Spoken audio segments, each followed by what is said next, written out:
Son, said my mother, when I was knee-high, you've need of clothes to cover you, and not a rag have I. There's nothing in the house to make a boy breeches, nor shears to cut a cloth with, nor thread to take stitches. There's nothing in the house but a loaf end of rye. You are listening to the voice of Edna St. Vincent Millay, reading the Ballad of the Harp-Weaver. Up 19th, 1950, as on so many nights, she sat in the living room at Steepletop at work. Sometime during the night, she must have called it a day, so to speak, and started up to bed. Late the following afternoon, the farmer noticed that the lights were still on in the main house. He made his way in and found her body huddled at the foot of the stairs. The task that her husband had laid upon her was nearing completion. The end, if not yet reached, was at least in sight. It was almost as if she had hurried to tell him so. This was Deems Taylor's account of the death of Edna St. Vincent Millay on our program several weeks ago. Her passing was a great personal loss, not only to her friends, but to the many, many thousands of men and women who love and admire her work. One such person is Mrs. Emily Hanson Aubert, a schoolteacher at Walton High School in New York. Faced with the problem of explaining the death of the poetess to her English class, Mrs. Aubert wrote a poem in memory of Edna Millay, which has since been published in the September issue of the English Journal.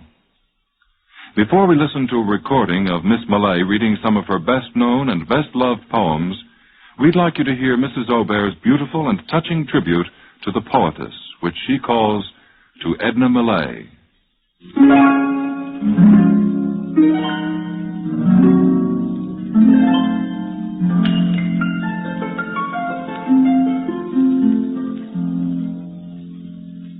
The day I told my class that you had died, they thought such stark news surely must be wrong. Why should death still a voice so clear and strong?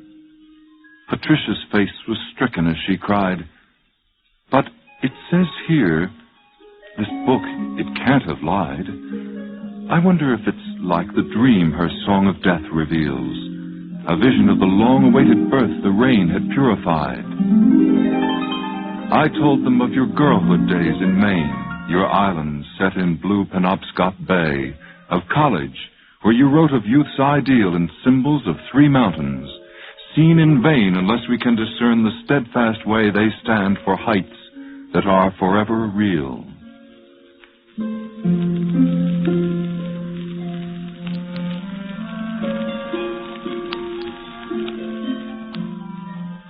For you, Patricia, here's the poetess reading one of her early works, a tender and loving poem published in 1923, and in which many of her admirers see an imaginative or transposed tribute to her mother.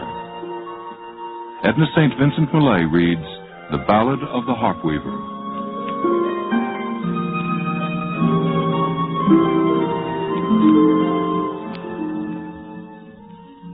Son, said my mother, when I was knee-high, you've need of clothes to cover you, and not a rag have I. There's nothing in the house to make a boy breeches, nor shears to cut a cloth with, nor thread to take stitches. There's nothing in the house but a loaf end of rye, and a harp with a woman's head nobody will buy. And she began to cry. That was in the early fall. When came the late fall, "Son," she said, "the sight of you makes your mother's blood crawl. Little skinny shoulder blades sticking through your clothes, and where you'll get a jacket from, God above knows. It's lucky for me, lad, your daddy's in the ground and can't see the way I let his son go around." And she made a queer sound. That was in the late fall. When the winter came, I'd not a pair of breeches nor a shirt to my name. I couldn't go to school or out of doors to play, and all the other little boys passed our way.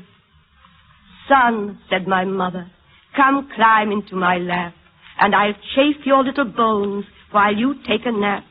And oh, but we were silly for half an hour or more.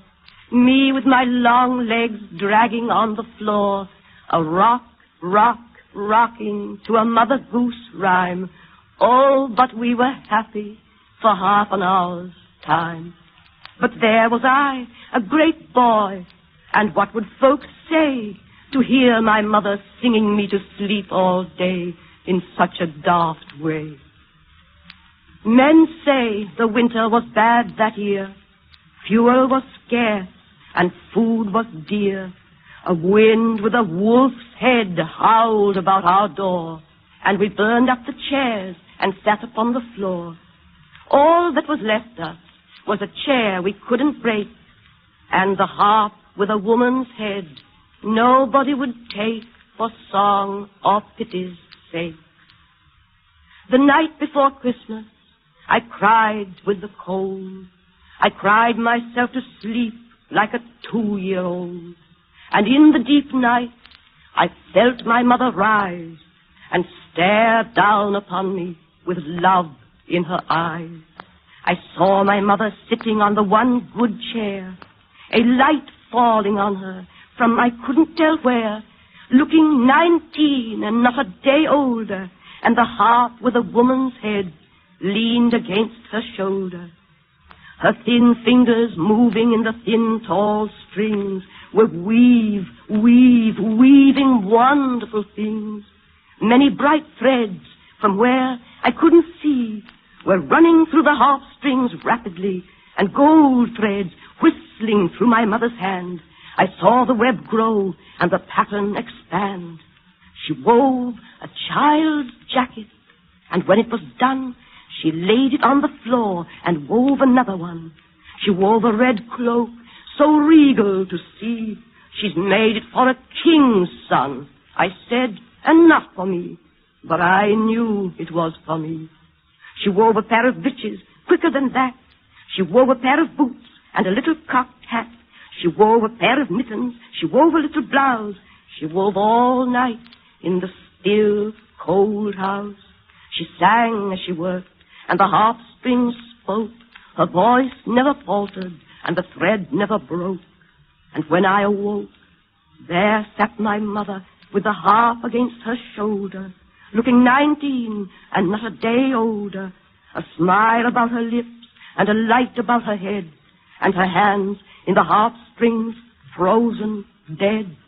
And piled up beside her and toppling to the skies were the clothes of a king's son, just my size.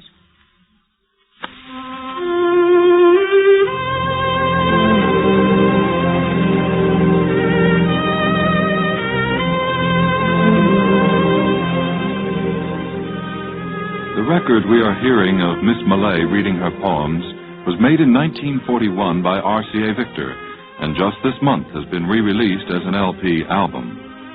On the reverse side is Alice Duer-Miller's The White Cliffs of Dover, about which many of you have inquired. As a short side note on inquiries, and for the benefit of our newly acquired network listeners, the Anthology theme is a portion of Richard Rodgers' brilliant score for the award-winning NBC film production, Victory at Sea. Returning to the Edna St. Vincent Millay album, here is the poetess reading 2 sonnets from her book, Fatal Interview. We hear Love is Not All and Sorrowful Dreams. Love is not all. It is not meat, nor drink, nor slumber, nor a roof against the rain, nor yet a floating spar to men that sink and rise and sink and rise and sink again. Love cannot fill the thickened lung with breath, nor clean the blood, nor set the fractured bone. Yet many a man is making friends with death, even as I speak, for lack of love alone. It well may be that in a difficult hour, pinned down by pain and moaning for release, or nagged by want, past resolution's power, I might be driven to sell your love for peace, or trade the memory of this night for food. It well may be I'd do not think I would. Sorrowful dreams remembered after waking shadow with dolour all the candid day. Even as I read, the silly tears outbreaking splash on my hands and shut the page away. Grief at the root, a dark and secret dolour, harder to bear than wind and weather grief, clutching the rose, draining its cheek of colour, drying the bud, curling the opened leaf. Deep is the pond, although the edge be shallow, frank in the sun, revealing fish and stone, climbing ashore to turtle heads and mallow. Black at the center beats a heart unknown. Desolate dreams pursue me out of sleep. Weeping I wake, waking I weep, I weep. At the age of 19, Edna Millay wrote an extraordinary poem of more than 200 lines, for which she'll always be remembered. A poem which opens with an almost childlike simplicity. Then, line by line, stanza by stanza, reaches a high climax of exaltation. Here is Edna St. Vincent Millay reading Renaissance. All I could see from where I stood was 3 long mountains and a wood. I turned and looked another way and saw 3 islands in a bay. So with my eyes I traced the line of the horizon, thin and fine, straight around till I was come back to where I'd started from. And all I saw from where I stood was 3 long mountains and a wood. Over these things I could not see. These were the things that bounded me. And I could touch them with my hand, almost, I thought, from where I stand. And all at once things seemed so small, my breath came short and scarce at all. But sure, the sky is big, I said, miles and miles above my head. So here upon my back I lie and look my fill into the sky. And so I looked, and after all, the sky was not so very tall. The sky, I said, must somewhere stop. And sure enough, I see the top. The sky, I thought, is not so grand. I most could touch it with my hand. And reaching up my hand to try, I screamed to feel it touch the sky. I screamed, and lo, infinity came down and settled over me, forced back my scream into my chest, bent back my arm upon my breast, and pressing of the undefined, the definition on my mind, held up before my eyes a glass through which my shrinking sight did pass, until it seemed I must behold immensity made manifold. Whispered to me a word whose sound deafened the air for worlds around, and brought unmuffled to my ears the gossiping of friendly spheres, the creaking of the tented sky, the ticking of eternity. I saw and heard and knew at last the how and why of all things, past and present and forevermore. The universe, cleft to the core, lay open to my probing sense, that sickening I would fain pluck thence, but could not, nay, but needs must suck at the great wound, and could not pluck my lips away till I had drawn all venom out. Ah, fearful pawn, for my omniscience paid I toll in infinite remorse of soul. All sin was of my sinning, all atoning mine, and mine the gall of all regret. Mine was the weight of every brooded wrong, the hate that stood behind each envious thrust. Mine every greed, mine every lust.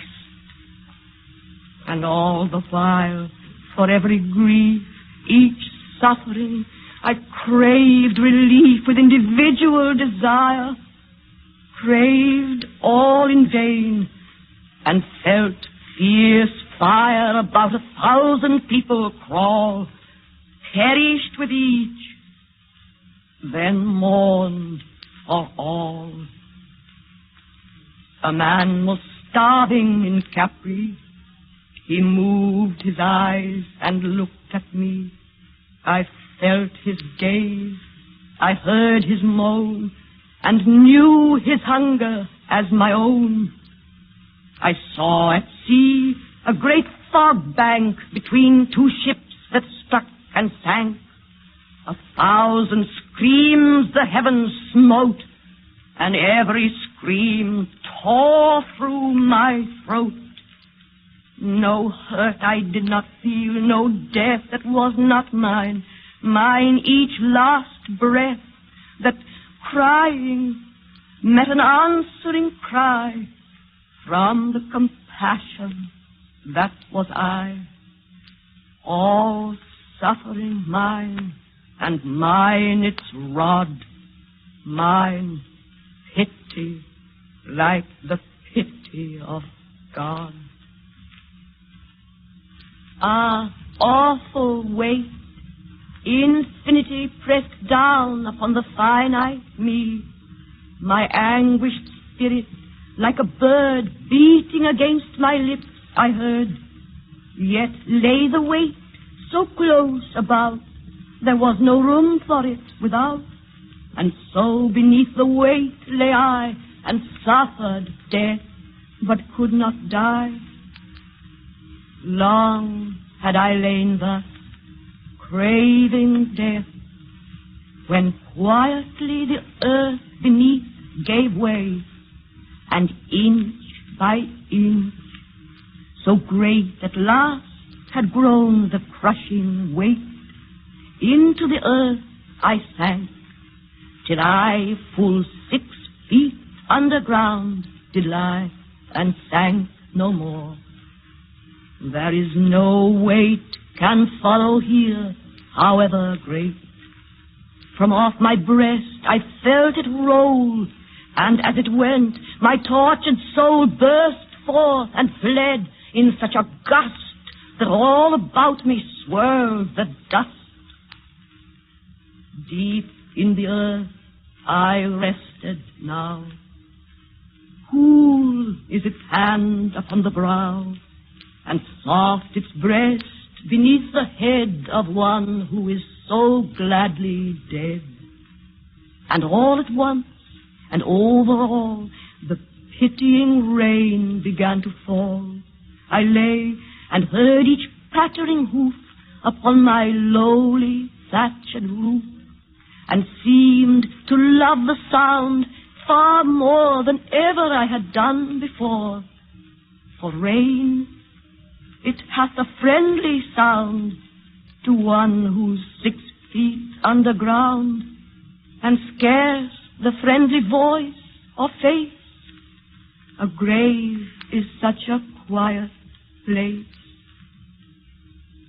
The rain, I said, is kind to come and speak to me in my new home.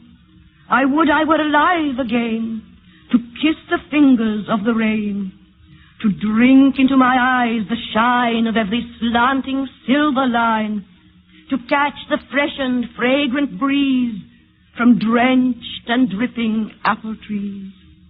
For soon the shower will be done, and then the broad face of the sun will laugh above the rain-soaked earth, until the world with answering mirth shakes joyously, and each round drop rolls twinkling from its grass blade top.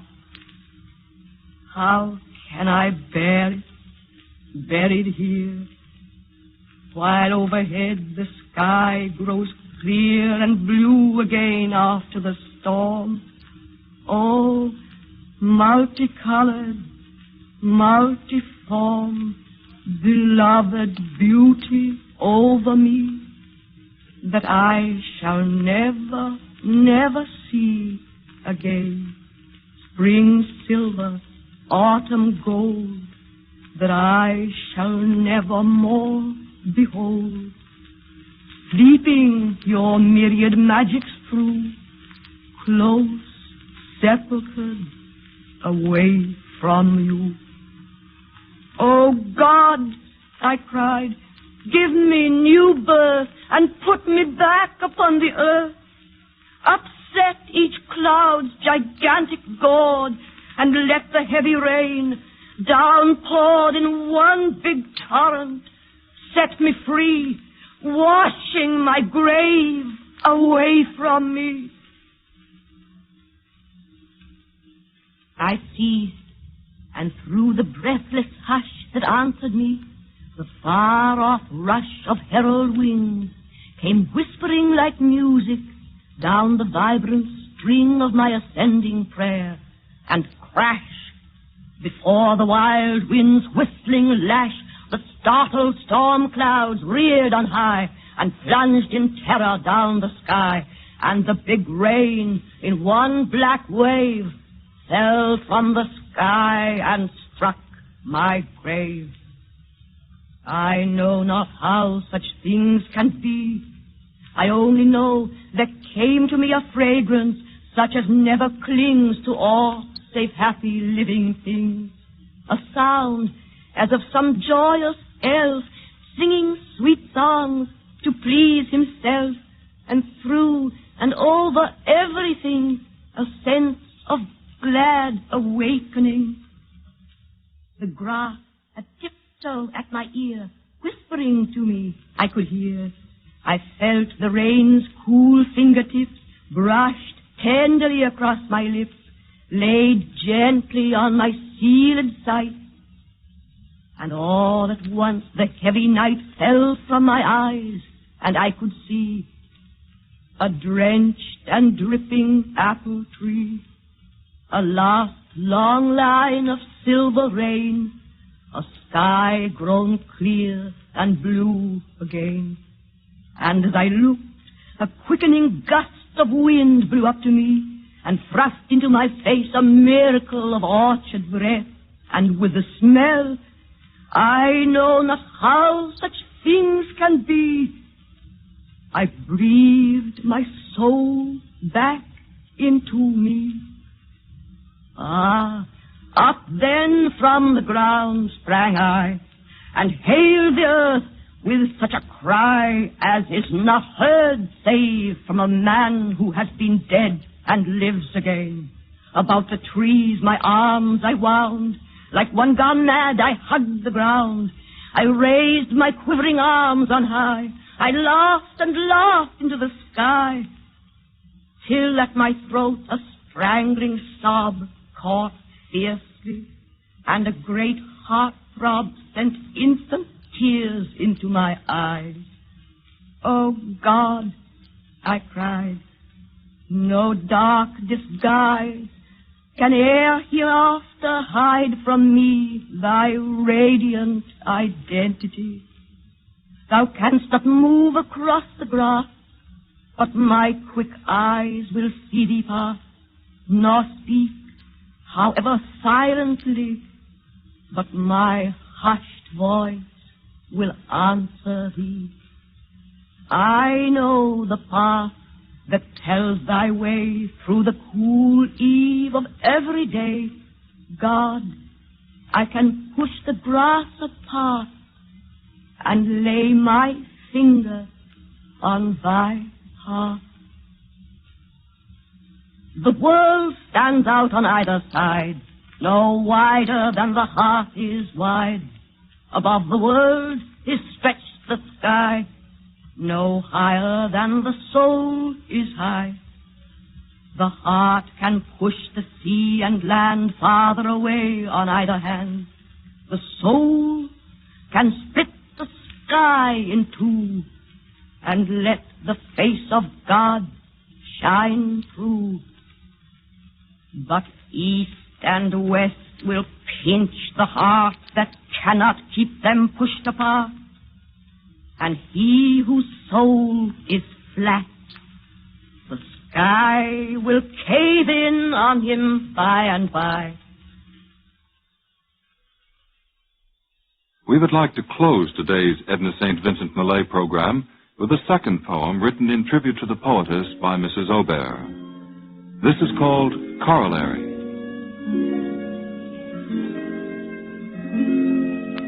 Euclid is not alone with beauty now. Edna Millay has found its essence. Her eternal music charges listening air with echoes from each mountain's luminous brow. In youth, she heard the harpist of the sea beneath the granite face of cliff and hill, the silver timbrel of the whippoorwill in Maine's sweet fern, islands of melody. When beauty's ringing sandal touches stone, lighting the upland with a lilac cloud, the marriage of sound and vision is begun. Not Euclid nor the Harp-Weaver fares alone. The desolate hearth, whose ashes were a shroud, vibrates with voices of a benison.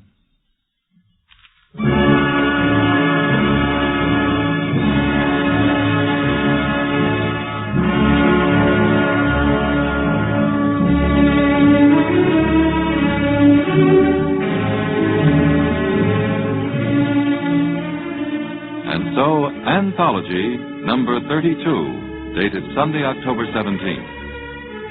Next week, a second group of poems written and read for you by Carl Sandburg, and by way of contrast, a very interesting treatment of verses from the Rubaiyat of Omar Khayyam, narrated by Jim Amici, with incidental music composed by Harold Spina. Anthology is brought to you in conjunction with the Poetry Center of the YM and YWHA Poetry Center, 92nd Street and Lexington Avenue in Manhattan. John Malcolm Brennan, director.